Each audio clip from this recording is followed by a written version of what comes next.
Alright, this is our oral technology presentation. I'm Kevin Rogers with the Economic Lens. I'm Sam Domenians with the Scientific Lens. I'm Jason Jenkins with the Social and Cultural Lens. Any research question, Jason? To what extent does technology enhance or hinder American high school students' education? So technology is a problem because it distracts high school students in the classroom. A report done by Haley Tsukiyama for the Washington Post in 2015 stated that adolescent teens spend nearly 9 hours a day in and around technology. The issue. So technology is becoming increasingly distracting, especially in high schools, and yeah, that's the issue. Technology hinders United States education more than it enhances it. This will only be resolved by limiting technology use in schools and having it be monitored. Like on the Chromebooks, there's lots of kids who goof off, and on their phones, there's a lot of teachers who just let them do whatever they want in technology, and it should be monitored. Alright, so since this is a complex problem, many solutions need to be looked at and analyzed to see which provides the best solution to the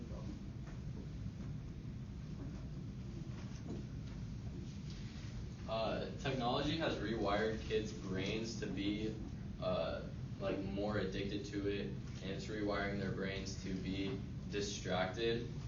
And a writer, Nicholas Carr, who has written for places like the New York Times and The Wire and others, has said that the rise of internet is strengthening our ability to scan information rapidly and efficiently, which in turn is wiring their brains to be less focused. Because with technology and computers and all that, we're just having information thrown at us left and right, and we're just taking it all in. And with that, it comes at a cost of us not being able to focus and engage in deep thinking, and it's hurting us in school because we won't be able to focus on a project or a paper we have due because we'll want to be on the technology.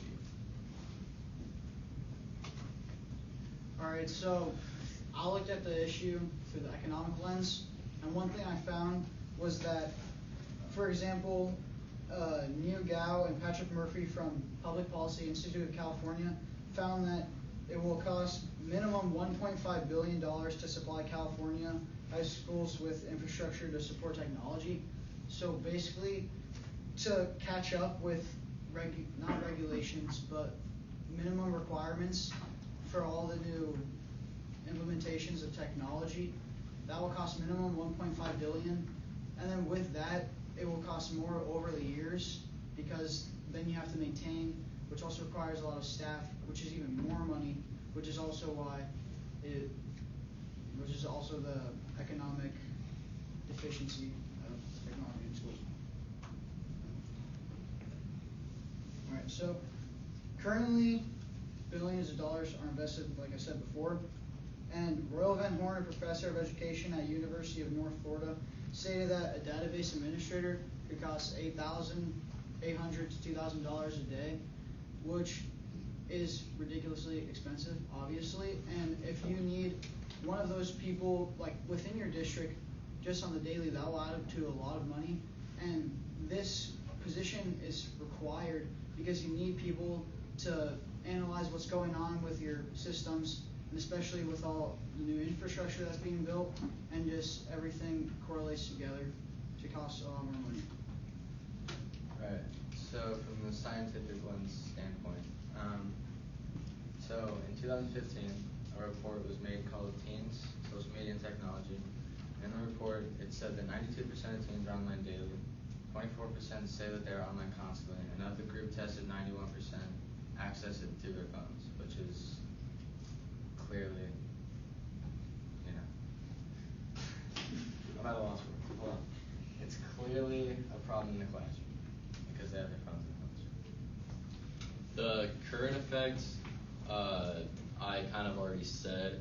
It's giving kids the inability to engage in their deep thinking and like thought processing because they're just getting all this information thrown at them, and in return it's just hindering their ability to stay focused in class and elsewhere. Alright, so for future effects, like I said, the more technology that there is, the more it will cost to maintain the technology and even upgrade it, which is an exponentially more money. So the more technology you have, the more it will cost. So it's basically just upward rising amount of money, which will eventually just become too much to maintain. So technology is an attention deficit and can cause depression, and cyberbullying is often called that, and it harms physical health of teens and adolescents. So over time, depression will get. The future effects of technology will keep getting worse and worse. Like as far as we know, it'll be the same things with distraction and all that, but it'll just keep getting worse and worse. Because as I said, it's rewiring our brains as kids, and if you just keep letting this go on and on and on, of just getting all this information thrown at you and going to this app and that app and just always having to be stimulated with a screen in front of you, it's just going to keep getting worse, and our brains aren't going to be able to engage in any kind of like thinking for more than like 10 minutes, and it'll just keep progressing from there.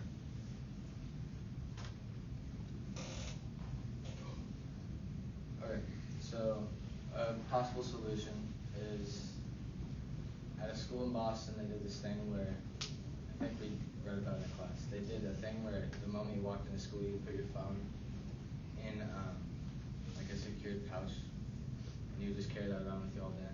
And as they said, you could use it, then you can use it, but otherwise you can unlock it without their key thing. Another one is a phone pouch, which is just something like that's on the wall that you put your phone in. And if the teacher says you can use it, then you can use it, but if not. Disadvantage is kids will constantly be thinking about their phone. And advantage is that the kids can't access their phone unless the teacher says it. Alright, so we decided for our best solution that we're going to limit technology strictly to educational purposes. So that includes restricting other websites, and that also includes on your just anything. If your phone's connected to Wi-Fi, then it's not able to access certain things. So then you can only strictly use it for educational purposes. So advantages of that is that it will obviously strictly be used for educational purposes, which will help. But a disadvantage is the school's not getting its money worth of the technology, the potential of it. So then, since it's only used for that, it might not be economically beneficial to do that, which is a disadvantage.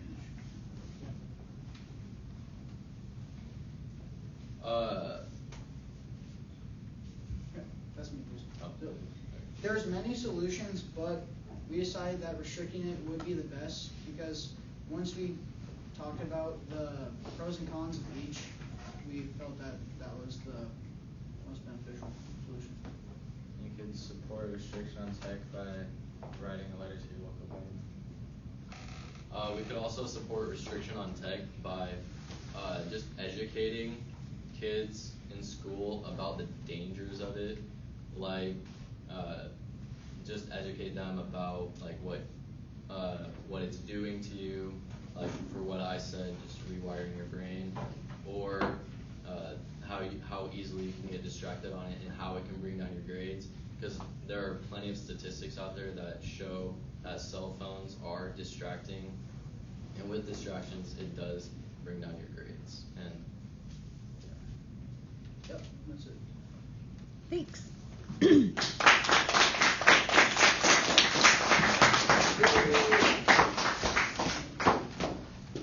Okay, 3 questions for you guys. First one's for Sam. Sam,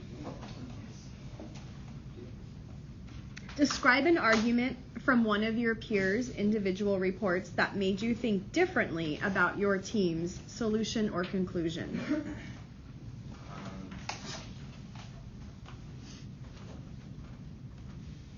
Describe Do you want me to repeat? Yeah.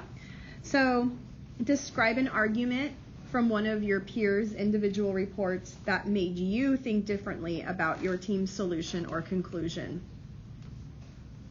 Kevin gave his idea about the Wi-Fi code, and I just thought that would be a better solution than the phone pouch. Thank you. His business. Kevin, what is an example of a compelling argument from one of your peers' individual reports that you decided to exclude from your team presentation and why? So, wait, can you repeat that one more time? Yeah. What is an example of a compelling argument from one of your peers' individual reports that you decided to exclude from your team presentation and why? Sam had a scientific argument that had to do with how technology affected kids at home, which kind of affected kids at school, but we decided not to include that because it didn't pertain to the presentation that much, but it was still a pretty good argument. Thank you. And last, Jason, in what way did you improve your ability to work with a group as a result of this project? I improved my ability to work with a group in result of this project by just like communicating with them more, because this is a big project. I'd say it's probably the like most heavily graded, like one that I've had to work on the most with my team, because previously with like other classes you could just wing it, just go through the presentation without like really staying after school or working with your team. But with this, I felt that we actually had to like be serious with it and like stay after school and work with it.